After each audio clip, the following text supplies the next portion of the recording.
I love the story of a conversation at an English country house at a dinner party, where the hostess started up the question of death and asked the various guests what they thought was going to happen to them when they die.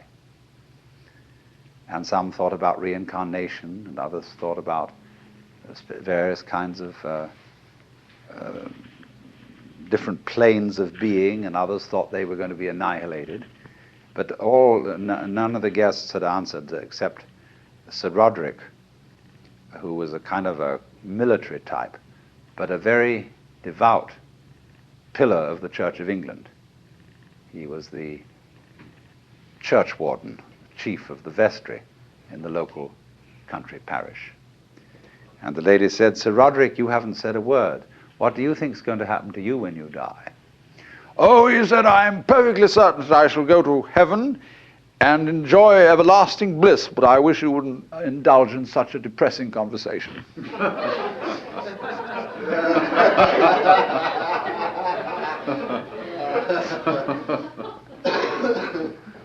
That's true, isn't it? Death in the Western world is a real problem. We hush it up. We pretend it hasn't happened. Our morticians, who are very smart commercial operators, know exactly what's expected of them. And they make death just awful by pretending it doesn't happen. See what happens. You go to a hospital and you're at the end. You've got terminal cancer. And all your friends come around and they wear false smiles and they say, "Cheer up, you'll be all right. In a few days from now, you'll be back home and we'll go out for a picnic again." The doctors have their bedside manner. You see, a doctor is absolutely helpless with a terminal case because a doctor's, by social definition, a healer.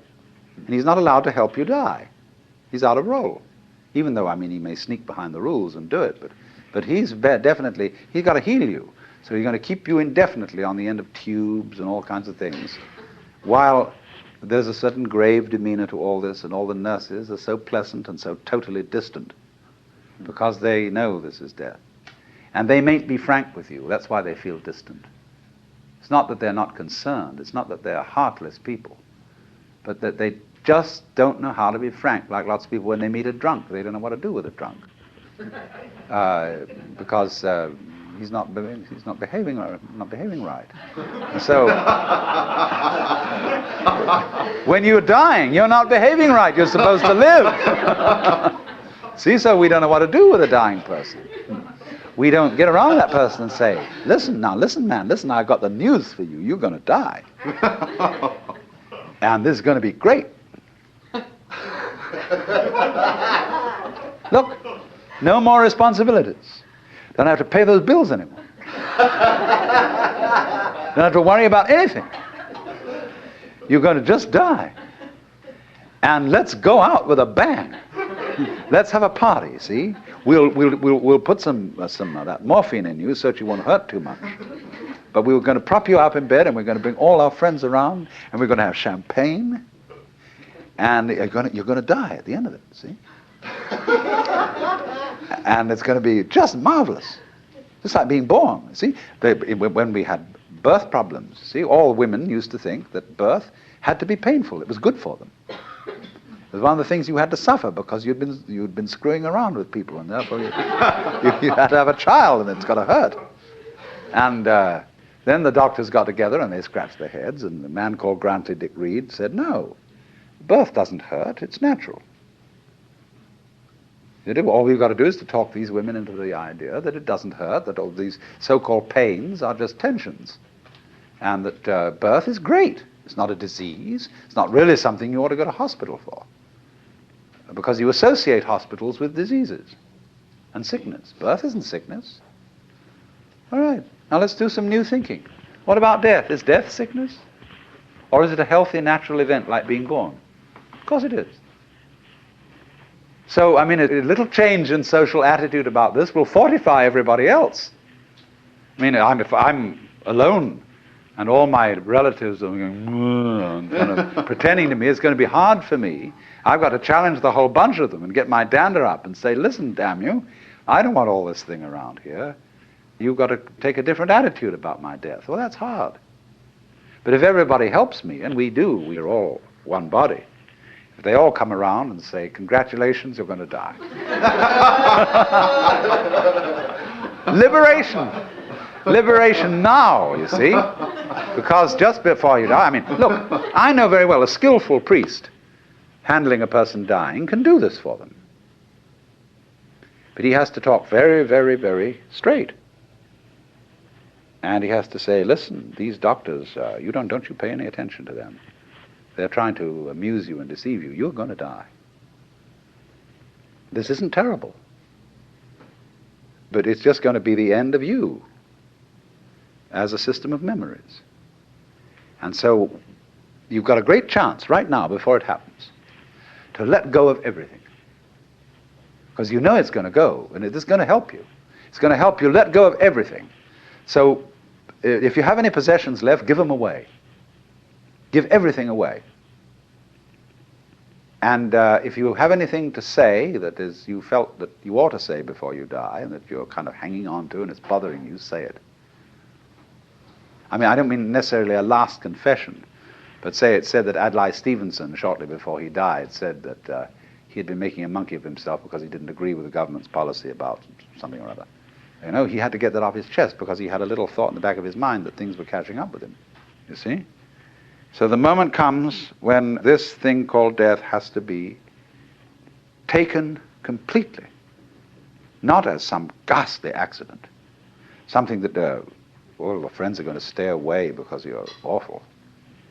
I mean, sometimes people, when they die, are in a very unpleasant physical condition. They don't smell good, they don't look good, and so on. But an enormous amount can be done with scientific methods to make things reasonably tidy from a purely sensory point of view. But the main thing is the attitude that death is as positive as birth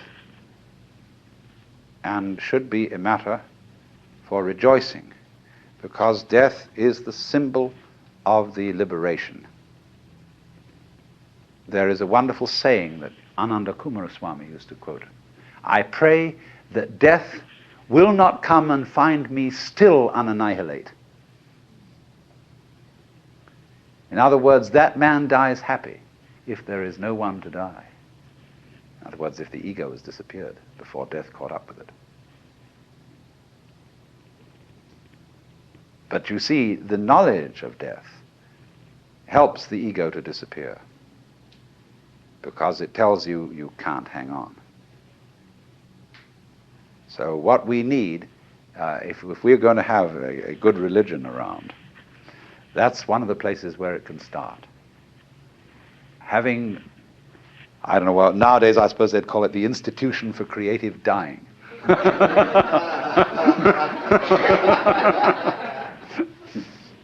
But something like that. And you can have one department where you can have champagne cocktail party to die with, another department where you can have glorious religious rituals and priests and things like that, another department where you can have psychedelic drugs, another department where you can have special kinds of music, anything, you know. All these arrangements will be provided for in a hospital for delightful dying. But that's the thing, to go out with a bang instead of a whimper.